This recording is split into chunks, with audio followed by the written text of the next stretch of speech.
My name is Lorena Martinez. I was 33 years old the day I learned how easily love can be outweighed by jealousy, and how quickly a family can become dangerous. It happened on my parents' front lawn. The police cruiser was already there when I pulled up, red and blue lights slicing through the quiet suburban afternoon. For a split second, my brain refused to catch up. Police meant accidents, burglaries, something distant. Not my family. Not my son. I parked crooked at the curb, my keys digging into my palm as I stepped out. And then I saw him. Danny. My 12-year-old boy stood on the porch, shoulders hunched, his SpongeBob backpack still on his back.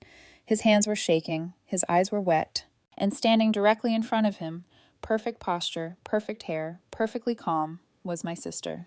"Arrest him," Victoria said, pointing at my son like he was an object. Not a child, not her nephew. "He stole my emerald necklace." Her voice was steady, too steady. The older officer shifted uncomfortably. "Ma'am, he's just a kid."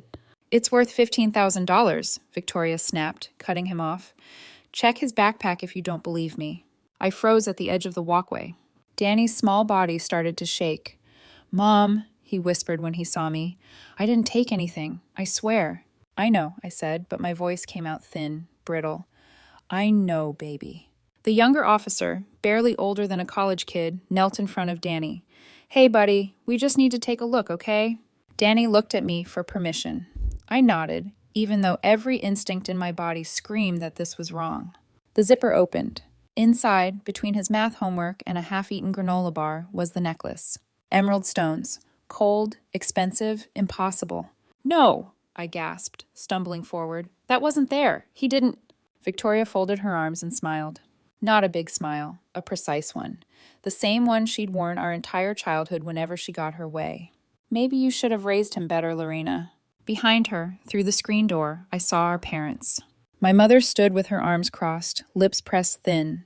My father stared down at his shoes. Neither of them said a word. The officers exchanged a look. Then the handcuffs came out. Real metal cuffs, for my 12-year-old child. The sound of them closing around Danny's wrists broke something open in my chest. He cried openly now, gasping, panicked.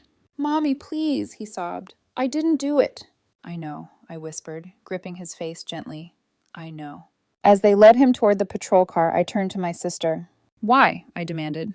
Victoria stepped closer, lowering her voice so only I could hear. "Because you've always acted like you're better than me, like your little life is so pure while mine is empty." She smiled wider. "Now everyone sees what kind of mother you really are." That was the moment something inside me died. And something else woke up. Cold, focused, unforgiving. As the patrol car drove away, my parents turned back toward the house like this was a minor inconvenience. "Mom," I shouted, "you just watched them handcuff your grandson." My mother sighed. Victoria wouldn't lie about something this serious. "A mistake?" I asked. "You think this is a mistake?" My father cleared his throat. "We'll sort it out quietly. No need to make a scene." I laughed. It sounded broken. That night, I sat in my car outside the police station for 3 hours while my son was processed like a criminal. And by morning, I wasn't crying anymore. I was planning. Because this wasn't about a necklace. This was about power. And my sister had just made the worst mistake of her life. Danny didn't go to school the next day, or the day after that. He sat on the couch in our apartment, knees pulled to his chest, staring at the television without really seeing it. Every time a car passed outside, especially if it slowed, his shoulders tensed. When sirens wailed somewhere in the distance, even faintly, he flinched like he'd been burned. I watched him from the kitchen, pretending to wipe a counter that was already clean. This was my fault, a voice whispered inside me. Not because I'd done anything wrong, but because I'd trusted the wrong people. On the third morning, he finally spoke. "Mom?" His voice was quiet, careful. "Am I going to jail?" The mug slipped in my hand and clinked against the counter. I crossed the room in 2 strides and knelt in front of him, gripping his shoulders. "No," I said, firm enough that he felt it. "Absolutely not." "But the police," his voice cracked. "They said court might—" "They were wrong," I cut in, pulling him into my arms. "You did nothing wrong, and I believe you. That's what matters."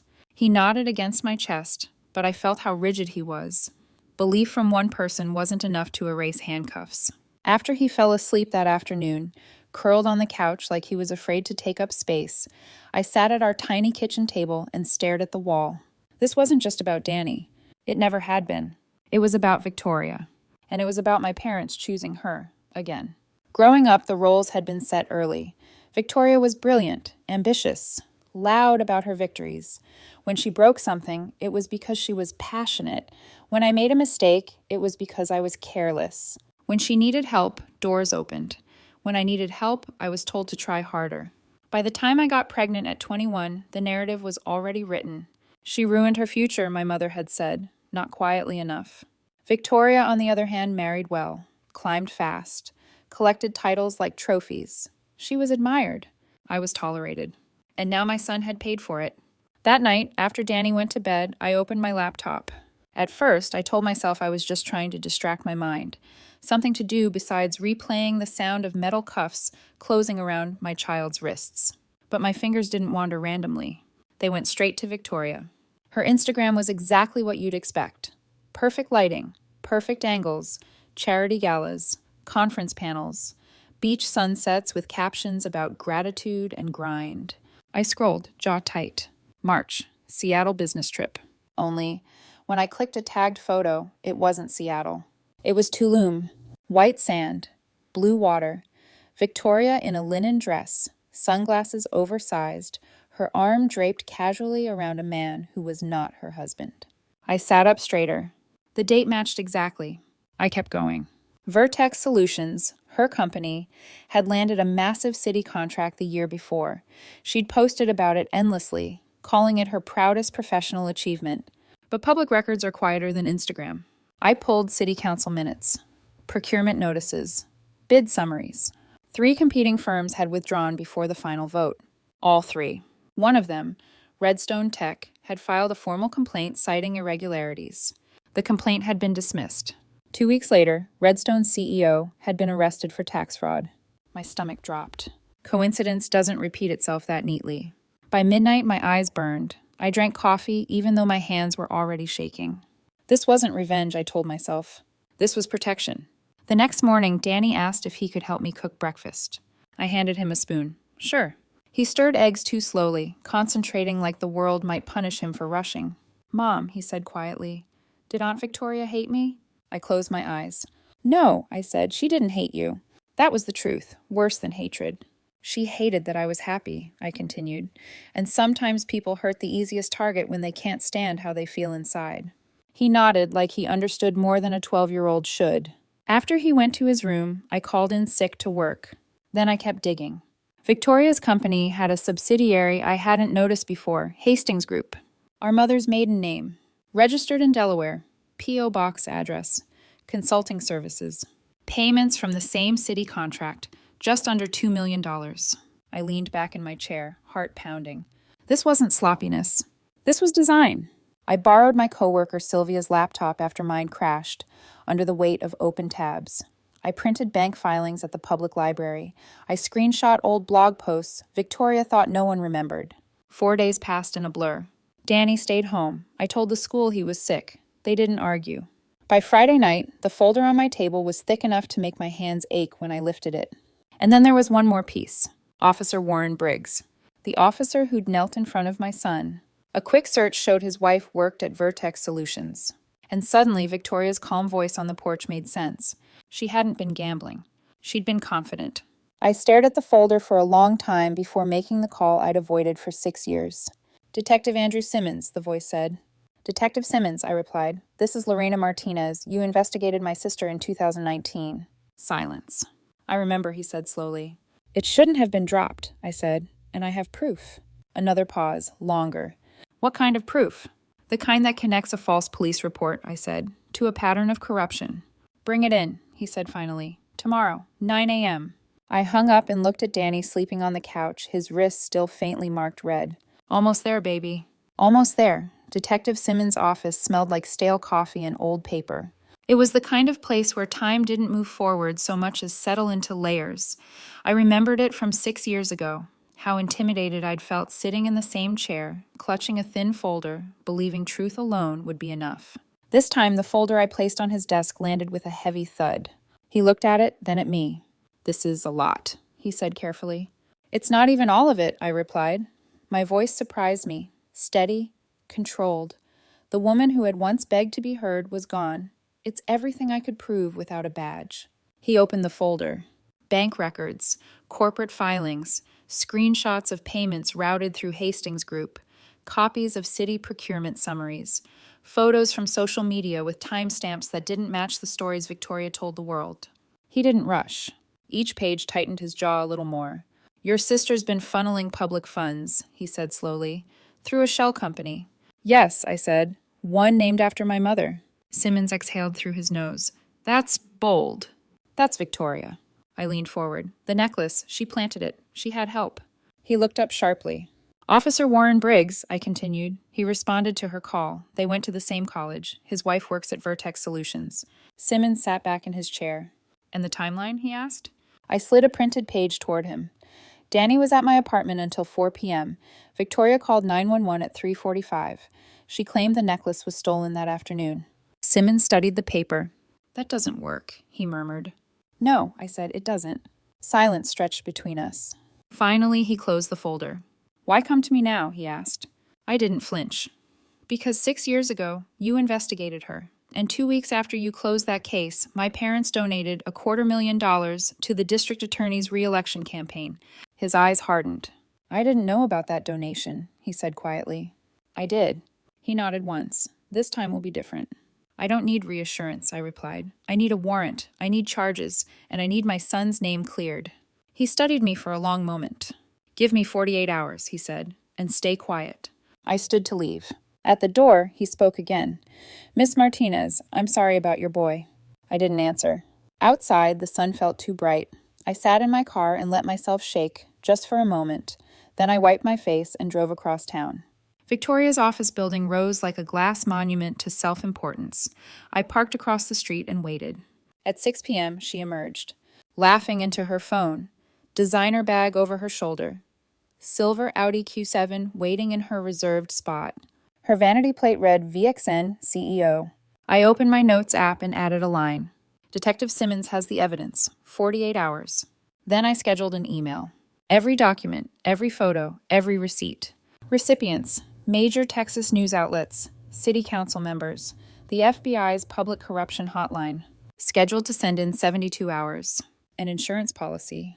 The call came Tuesday morning at 7:14. Miss Martinez, Simmons said, we executed the warrant. My hand froze over the frying pan. Eggs hissed softly. What did you find? I asked. Enough, he said. The necklace had your sister's fingerprints and texts between her and Officer Briggs planning the arrest. I sat down hard. We're charging her with embezzlement, fraud, conspiracy, and filing a false police report, he continued. She's being brought in now. Good, I whispered. After I hung up, Danny wandered into the kitchen, hair sticking up. Mom, you okay? I pulled him into a hug. Yeah, baby. I think we're going to be okay. By noon, my phone wouldn't stop buzzing. My mother's name filled the screen over and over. What did you do? The police are at Victoria's office. How could you do this to your sister? I deleted every message without listening. At 2:37 p.m., an unknown number called. I answered. You think you're righteous? Victoria hissed. Her voice shook with fury. You destroyed everything. No, I said calmly. You destroyed it. I just turned on the lights. I'm your sister. You handcuffed my child, I replied. You traumatized a 12-year-old boy because you needed to win. It was just supposed to scare him, she snapped. To teach me what? I interrupted. To stay small so you could feel big? Silence. You're going to face every charge, I continued. And you're going to do it knowing you did this to yourself. You've turned Mom and Dad against me. They watched Danny get arrested and said nothing, I said. I stopped needing their forgiveness a long time ago. I hung up. That evening, I took Danny to Johnny's, the diner with the best milkshakes in Houston.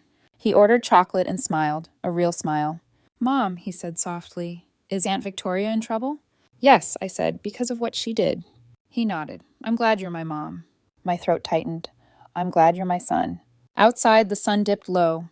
For the first time in weeks, I could breathe. The trial moved faster than anyone expected. Victoria's lawyer tried to slow it down. Motions, objections, requests for extensions. But the evidence didn't give him much room to breathe. When lies stack up for years, they don't collapse gracefully. They cave in all at once. I didn't attend most of the hearings. I couldn't. The first time I walked into the courthouse and saw my parents sitting together in the gallery, My mother clutching her purse like a shield, my father staring straight ahead. I felt something twist in my stomach. They didn't look at me with concern. They looked at me like I'd betrayed them. So I stopped going. I stayed home with Danny. I made sure he ate breakfast. I walked him to school when he finally returned. I sat through meetings with the principal, insisting firmly that he not be treated like a fragile glass ornament. He's a kid, I said, not a scandal. Kids whispered at first. Teachers watched him too closely. But children are resilient when adults don't keep reopening the wound. Slowly, Danny laughed again. That mattered more than anything happening in court. Still, I went to the sentencing. I owed myself that. Victoria stood when the judge entered, her posture stiff, her navy suit pressed within an inch of its life. Her hair was pulled back into a tight bun that made her face look sharper, smaller somehow. She didn't look at me. Not once. The judge read through the charges methodically. Embezzlement, wire fraud, conspiracy, filing a false police report, obstruction of justice. Each word felt heavy in the room. Miss Victoria Hastings, the judge said, you abused a position of trust to steal public funds and weaponize law enforcement against a child. This court finds your actions reprehensible. My mother gasped softly. My father didn't move. You are hereby sentenced to 6 years in federal prison, the judge continued, followed by 3 years of supervised release. You will pay restitution totaling $2.3 million. You are permanently barred from holding any position in public contracting. The gavel came down. Victoria's shoulders sagged. For a brief second, she turned and looked at me. Not with anger. With something like understanding, or maybe just exhaustion. Outside the courthouse, reporters swarmed. Microphones shoved forward. Questions fired like bullets. I didn't answer any of them. I pushed through the crowd and headed for my car. My mother was waiting. She leaned against my Honda like she owned the space. Her face was pale, her mouth tight. Satisfied? She asked. I considered the question. No, I said honestly, but justice was served. She's your sister, my mother said. And Danny is your son. I met her eyes. You didn't seem to remember that when he needed you. We were trying to keep the peace. There is no peace, I replied, not when you sacrifice a child for appearances. Her face crumpled. We just wanted... It doesn't matter what you wanted, I cut in. You watched an innocent boy get arrested and called it a mistake. I opened my car door. I'm done protecting people who hurt my son. Lorena, please. Goodbye, Mom. I drove away without looking back. At home, Danny was at the kitchen table, Lego pieces spread everywhere. The Millennium Falcon, his dream set. Mrs. Kowalski, my neighbor, gathered her things.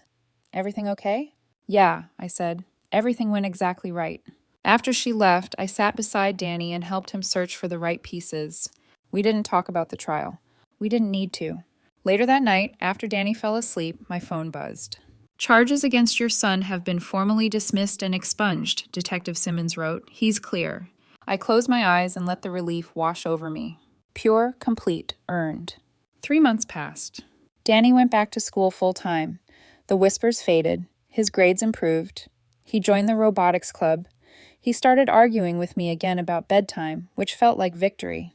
One Saturday, we ran into Officer Briggs at the grocery store. He froze when he saw us. His daughter sat in the cart, swinging her legs. After a moment, he approached. Miss Martinez, he said quietly, I wanted to apologize. What I did was inexcusable. Danny's hand tightened in mine. I let personal relationships cloud my judgment, Briggs continued. Your son paid the price. I studied him. He looked smaller without the uniform, stripped of authority. Thank you for the apology, I said. I hope you learned something. He nodded, eyes flicking to Danny. I have kids too, I can't imagine. We walked away. In the checkout line, Danny looked up at me. Do you forgive him? I don't know yet, I said. Forgiveness takes time. Are you angry at Aunt Victoria? I thought about it. No, I said slowly. I'm sad for her. That's dumb, Danny said. I laughed softly. Yeah, it really is. My parents sent letters. I didn't open them. My father came by once. I didn't answer the door. Victoria wrote from prison. The envelope sat on my counter for a week before I opened it.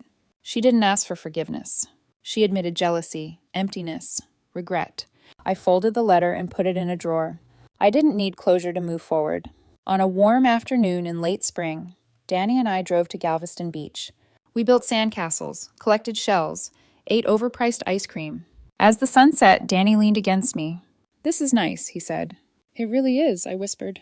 For the first time in my life, I understood what peace felt like.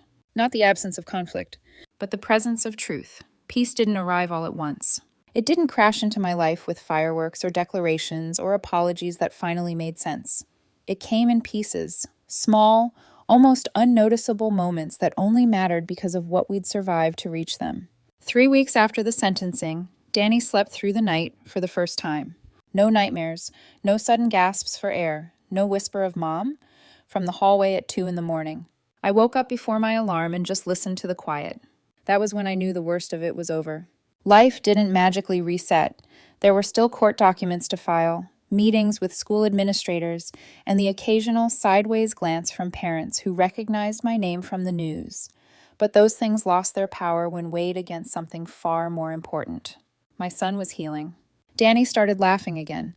Not the cautious, testing laughs he'd forced in the weeks after the arrest, but the full, unfiltered ones that bent him double and made his eyes water. He argued with me about chores. He forgot to text when he stayed late at robotics club. Normal things. One evening, as I was helping him with homework, he looked up and said, "You're different now." I stilled. "Different how?" "Stronger," he said simply.